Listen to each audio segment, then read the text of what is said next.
আজকে ইসলামী আন্দোলন বাংলাদেশ কেন্দ্রীয় কমিটি সিদ্ধান্ত অনুযায়ী থানা প্রতিনিধি সম্মেলনে জেলায় দায়িত্বশীল যারা বিশেষ করে সভাপতি সেক্রেটারি পালন করেন তারা উপস্থিত আছেন মহানগর সহ। আজকে উপস্থিতি আপনারা যে পর্যায়ে এখানে প্রমাণিত বা প্রমাণ হয়েছে, আমাদের মনের আজকে আশা যে লক্ষ্য উদ্দেশ্য নিয়ে আলহামদুলিল্লাহ ইসলামী আন্দোলন বাংলাদেশ গঠিত হয়েছে, আল্লাহর রহমতে বাস্তবায়ন হবে, তার বাস্তব নমুনা আজকে সম্মেলন। বিভিন্ন দিক থেকে আজকের দেশের অবস্থা, ইসলামের অবস্থা এবং মানবতার যে কোন পর্যায়ে শেষ অবস্থায় পৌঁছে গেছে, মানবতা বলতেই নাই, আলোচনা বিভিন্ন দিক থেকে আপনারাও করেছেন, দায়িত্বশীলরাও করেছে।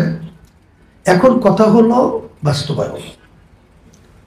বাস্তবায়নের জন্যে আমি আপনাদের সামনে যে আয়াত শরীফ তেলাওয়াত করেছি, আল্লাহ রাব্বুল আলামিন বলেছেন, তোমাদের ভয় চিন্তা নাই, তোমরাই বিজয় হবে। মোমেনের চরিত্র অর্জন করা লাগবে। আর মোমেনের চরিত্র সর্বোচ্চ মোমেনের সিফাত বা গুণ ছিল সাহাবায়ে কেরামদের মধ্যে। সাহাবায়ে কেরামদের কি চরিত্র ছিল? আল্লাহ তাদের প্রশংসা করছেন, আশিদ্দাউ আলাল কুফার রুহামাউ বাইনাহুম তারাহুম রুকআন সুজদাই ইয়াবতাগুনা ফাদলাম মিনাল্লাহ ওয়া রিদওয়ানা সীমাহুম ফি উজুহিহিম মিন আসারিস সুজুদ। এই গুণ যদি আমরা অর্জন করতে পারি, এমন কোনো শক্তি নেই যা আল্লাহর রহমতে ঠেকায় রাখতে পারবে। সেই চরিত্র অর্জন করার জন্যে, বিশেষ করে আবার স্মরণ করায় দেওয়ার জন্যে আমি আমাদের সকল দায়িত্বশীলদেরকে আমি বিশেষ করে আবার অনুরোধ করতেছি।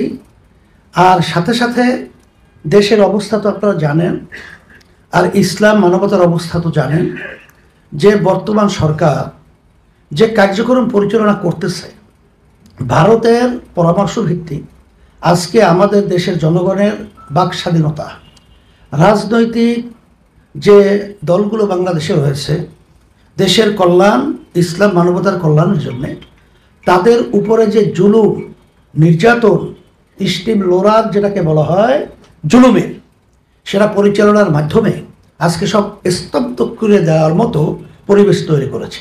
কিন্তু আসলে বর্তমান আমরা বলবো জালিমশাহী সরকার, তার তো জানা নাই যে ইতিহাস পর্যালোচনা করলে দেখা যায় ফেরাউন বনি ইসরাইলকে ধ্বংস করার জন্য তার এমন কোনো শক্তি নাই যেটা বাস্তবায়ন করে নাই, কিন্তু সেই ফেরাউনকে কিন্তু একদিন নীল দরিয়ার ভিতরে ডুবে ধ্বংস হইতে হয়েছে। এইভাবে কারণের ইতিহাস, নমরুদের ইতিহাস, আপনারা এই বাংলাদেশের ইতিহাসগুলোই দেখেন না, তামাম দুনিয়ার ইতিহাস কখনোই জালেম, যত শক্তিশালী হোক, কিন্তু যখন একত্রিত হয়ে আমরা শুনছি, দেখছেন না যে বাঘ তো বাঘের রাজা জঙ্গলের, কিন্তু ছোট ছোট প্রাণী যখন একত্রিত হয়ে যখন ওর উপরে ঝাঁপায়া পড়ে, তখন কিন্তু ও কোনো দিক বিদিক পাইলে ধ্বংস হইতে বাধ্য হয়। এখন বাংলাদেশের সমস্ত জনগণ এবং যারা বিশেষ করে ইসলাম প্রেমিক, দেশপ্রেমিক এবং মানবতা প্রেমিক রয়েছেন, তাদেরকে বিশেষ করে অনুরোধ করব, এখন আমাদের বসে ঘুমিয়ে থাকার সুযোগ সময় এখন কিন্তু মোটেও নাই। সবাইকে আমি অনুরোধ করছি, আসেন ইসলামকে রক্ষার জন্যে, দেশকে রক্ষার জন্যে, মানবতার কল্যাণের জন্যে আমরা সবাই পরামর্শ ভিত্তিক যদি একত্রিত হয়ে যদি আজকে আমরা অবস্থান তৈরি করতে পারি, এর শক্তি যত বাতিল হোক, ভারতের শক্তি হোক, আমেরিকার শক্তি হোক, যত তাগতি শক্তি হোক, সব বাংলার জমিনের মধ্যে, তামাম দুনিয়ার মধ্যে, মাটির নিচে আমরা পুঁততে পারবো ইনশাআল্লাহ, কোনো সন্দেহ নেই ইনশাআল্লাহ।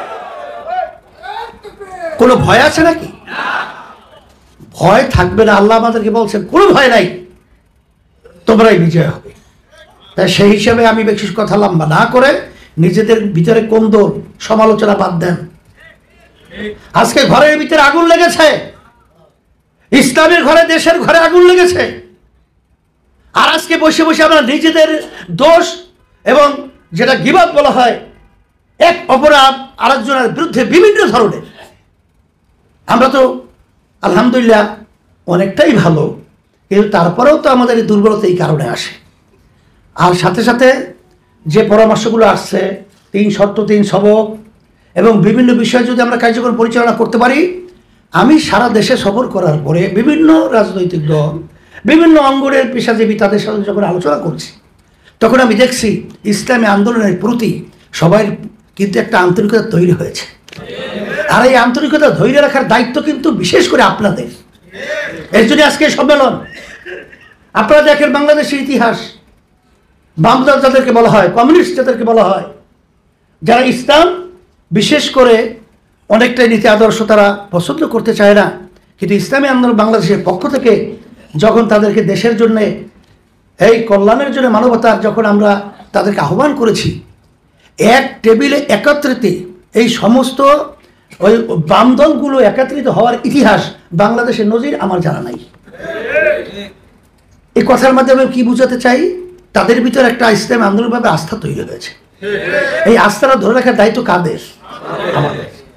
তাই সেই হিসাবে আমি বলবো যে আজকে দেশের যে বর্তমান যে চিত্র আমরা লক্ষ্য করছি, বর্তমান আমাদের যে অবৈধ প্রধানমন্ত্রী, এটা আমি নির্বাচন, ধোঁকাবাজির নির্বাচন, পাতানো নির্বাচনের মাধ্যমে 7ই জানুয়ারি তারা সরকার গঠন করেছে নির্বাচনের মাধ্যমে। আসলে ভারতের এজেন্ডা বাস্তবায়নের জন্যই মূলত এই সরকার কাজ করতেছে।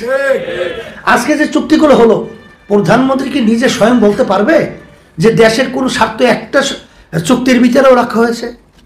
সে পারবে? সাংবাদিকে বিভিন্ন প্রশ্ন করেছেন, একটা প্রশ্নকে সঠিকভাবে দিয়েছে? একটাও দিতে পারে নাই। বরঞ্চ যে কয়টা চুক্তি, প্রতিটা চুক্তি সব ভারতের স্বার্থ, বাংলাদেশের এক কথায় কি 12টা বাজছে। কয়টা বাজছে? 12টা বলে শেষ অবস্থান যখন হয়। তাই সেই হিসাবে আমি বলবো এই সরকার কিন্তু আমাদের দেশের সরকার না। এদের বিরুদ্ধে আমাদের অবস্থান তৈরি করা। আর ইসলামের অবস্থান তো আপনারা জানেন যে আজকে শিক্ষা সিলেবাসের মাধ্যমে আমাদের ভবিষ্যৎ প্রজন্ম সন্তানদেরকে নাস্তিক বানানোর প্রক্রিয়া, ইসলামী নীতি আদর্শ থেকে সরিয়ে নেয়ার বিভিন্ন নীল নকশা, এই বিভিন্ন প্রক্রিয়া সংস্কৃতির মাধ্যমে আজকে আমাদের ধর্মীয় চেতনা, ঐতিহ্য ধ্বংস করার প্রক্রিয়া, এগুলো আলোচনা করে আর কি বলবো। এখন আমাদের মূল কাজ হলো আমরা ইখলাস নিয়ে, আমরা পরামর্শ ভিত্তিক যদি আল্লাহর রহমতে আমরা একত্রিত হতে পারি, তাহলে এই ষড়যন্ত্র আল্লাহর রহমতে বাস্তবায়ন বাংলার জমি করতে পারবে না ইনশাআল্লাহ। আপনাদের সকলকে ধন্যবাদ জানাই। আর সাথে সাথে আপনারা জানেন যে এই লক্ষ্যে আমরা আজকে প্রতিনিধি সম্মেলনের কথা আপনারা ইঙ্গিত পেয়েছেন। আমরা পরামর্শ ভিত্তিক আল্লাহ আমাদের যত তৌফিক দান করছেন, এই অন্যায়ের প্রতিবাদে, দেশ রক্ষার জন্য, ইসলামকে রক্ষার জন্য, মানবতার কল্যাণ রক্ষার জন্য আমরা কিন্তু সাধ্য অনুযায়ী আমরা প্রোগ্রাম পরামর্শ ভিত্তিক আমরা ফলো করব। আর এটা বাস্তবায়ন, এটা করার দায়িত্ব কিন্তু বিশেষ করে আপনারা পালন করবেন, এই আশা আমরা করছি। এই জন্য এর প্রতিবাদে আমরা আগামী 28শে জুন 2024 শুক্রবার, বাদ জুমা, পরশুদিন, আগামী দিন বাইতুল মোকাররম জাতীয় মসজিদের উত্তর গেট থেকে বিক্ষোভ সমাবেশ আলহামদুলিল্লাহ হবে। এইটা আমরা কর্মসূচি ঘোষণা করতেছি। আর সমাবেশ ও মিছিল। আর 5ই জুলাই 2024 শুক্রবার সকাল সকল জেলা এবং মহানগরে বিক্ষোভ সমাবেশ ও মিছিল অনুষ্ঠিত হবে। এরপরে আমাদের আরও অনেক বড় পরিকল্পনা আছে। আল্লাহ কবুল করে বাঁচায় রাখে। আপনারা দোয়া করতে থাকেন, চেষ্টা করতে থাকেন। আশা তো করি আল্লাহর রহমতে যে ইসলামী আন্দোলন বাংলাদেশ আব্বাসের রহমতুল্লাহ থেকে শুরু করে আজকে শিক্ষা সিলেবাসের ভিতরে অনেক ধারা, অনেক বই পরিবর্তন কিন্তু বাধ্য হয়েছে। আল্লাহর রহমতে এর কিন্তু পিছনে অবদান ইসলামী আন্দোলনের বড় একটা আলহামদুলিল্লাহ উল্লেখযোগ্য। এটা আমি মনের তৃপ্তি হিসাবে আল্লাহর রহমতে আমি বলতেছি। সেই হিসাবে আপনাদেরকে আমি অনুরোধ করব, আপনারা কষ্ট করে এসেছেন, আজকে আপনাদের ত্যাগ কোরবানির মাধ্যমে আল্লাহ রাব্বুল আলামিন সর্বদিক থেকে বরকত দান করবেন, এই আশাবাদ। এবং বিশেষ করে আমাদের যে সাংগঠনিক কার্যক্রমগুলো এখন যেহেতু মাঠ উর্বর আছে ইসলামী আন্দোলনের পক্ষে, আমরা যদি একটু তৎপর না হই তাহলে কিন্তু খালি মাঠে আগাছা জন্মাবে। সেই খালি মাঠে আগাছা জন্মানোর ব্যাপারটা আমাদের সুযোগ না দেই, এই ব্যাপারটা নজরে রাখা। নিজের ব্যক্তি স্বার্থকে আপনারা কি করে ছোট করে দেখেন, জাতীয় স্বার্থ, ইসলামের স্বার্থকে বড় করে দেখেন। আল্লাহ আমাকে, আমাদের সকলকে কবুল করুন। আল্লাহুম্মা আমিন।